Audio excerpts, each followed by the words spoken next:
Even as top officials from Russia and Ukraine met in Paris to diffuse tension seemingly, the United States is now busy issuing fresh warnings, this time of a full-fledged invasion by Russia. The top U.S. diplomat Wendy Sherman echoed the same concerns today.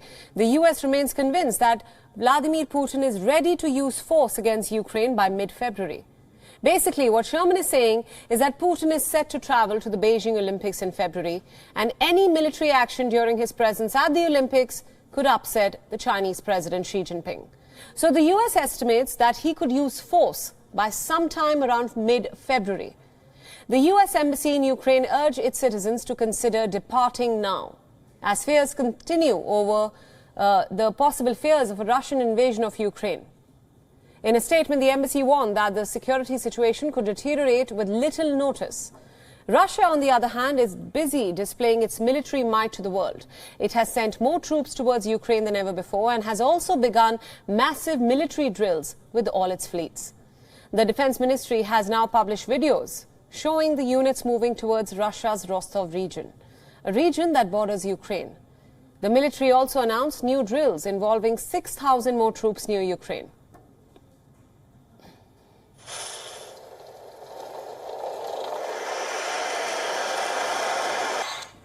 Another video shows fighter jets being relocated to Belarusian airfields. Russia has sent 2 battalions of the S-400 surface-to-air missile systems to Belarus.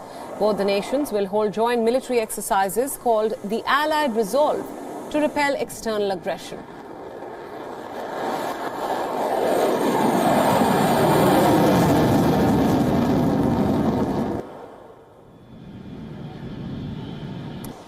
There's more. More than 20 warships have entered the Black Sea. Videos show now that warships with radar transmitters on maneuvers are deployed in the Black Sea region. And according to Moscow, the presence of the massive warships is a part of a scheduled naval exercise in the Mediterranean.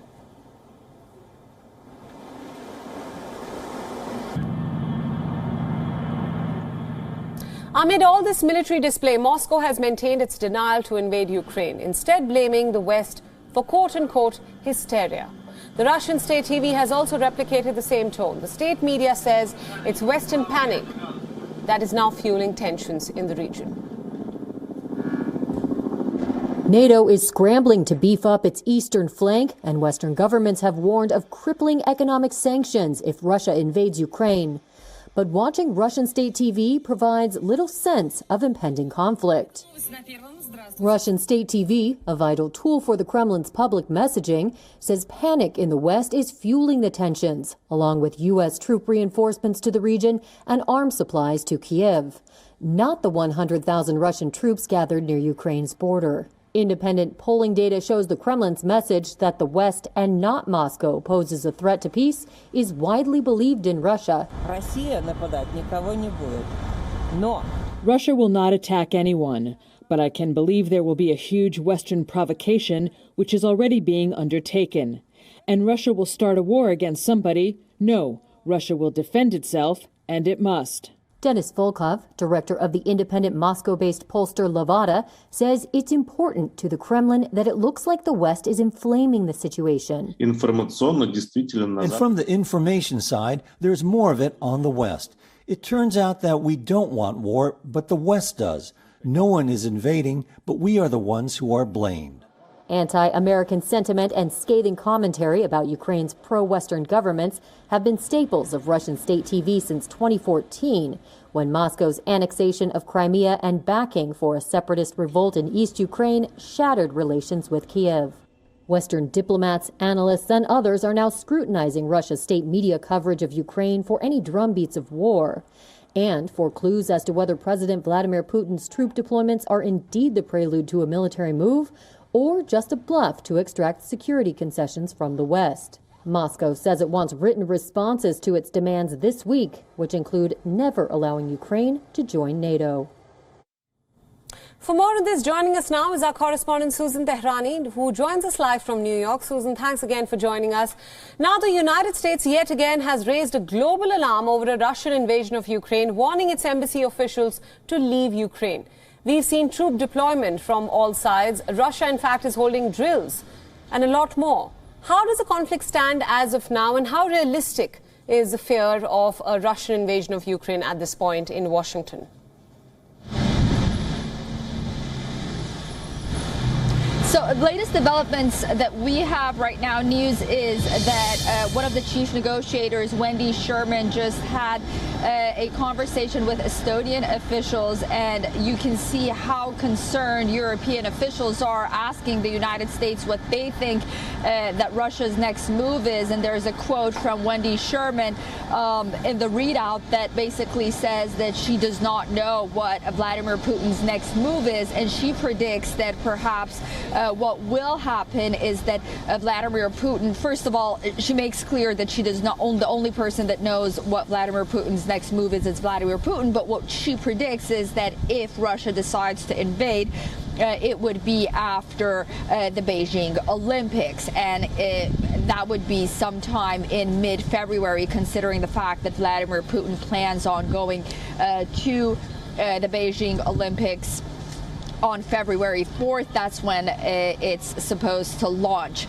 A little look back in history, just in 2014, Vladimir Putin did decide to annex the Crimean Peninsula after the Sochi games. Right. I'm sure our viewers recall, and so that's something to take into consideration, and something to note that perhaps he doesn't want to one-up his friend Xi Jinping in China with an incursion into Ukraine as the Olympic Games are underway in Beijing.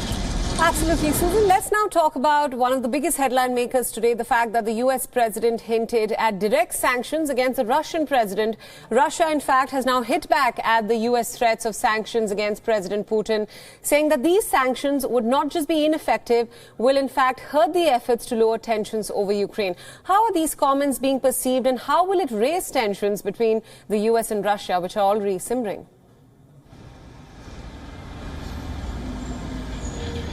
So from a U.S. perspective, the United States has said that a diplomatic path forward has been the only way. However, despite these ongoing talks, and despite the fact that many experts here in Washington say that this is a self-made crisis on the part of the Kremlin, it has to bring something else to the table, because it hasn't been able to diffuse the ongoing crisis on the Ukrainian border, and Vladimir Putin hasn't been convinced to pull back its troops from the border, and the United States has been under pressure to impose tougher sanctions on Ukraine, or on, Russia, and to take more stricter measures, of course, than it did in 2014, because what we saw in 2014, the United States went ahead, imposed sanctions, and Russia annexed Crimea regardless. That's something that Washington is trying to prevent right now.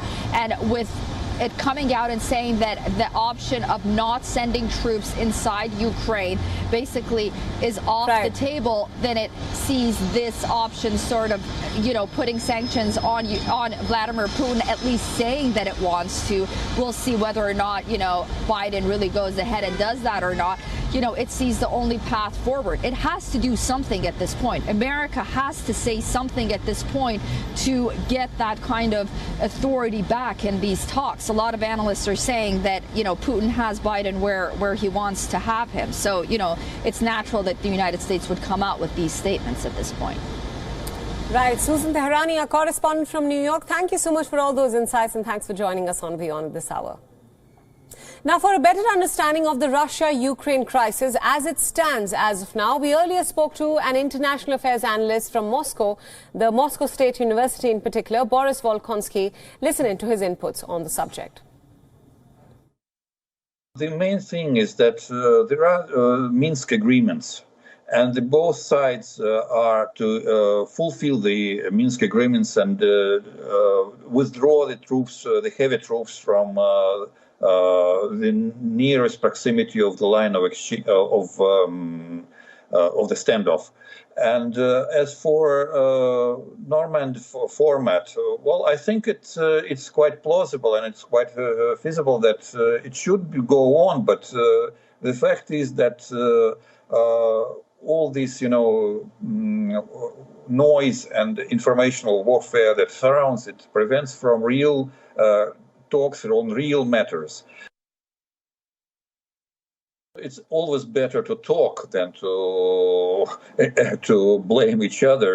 And I think that such talks should take place, because you see, what we can observe now is not that the fact that the West is not united. Germany has its own interests, France has its own interests, Britain, as usual, has its own interests, for the most time coinciding with those of the United States. WION World is now available in your country. Download the app now and get all the news updates on the move.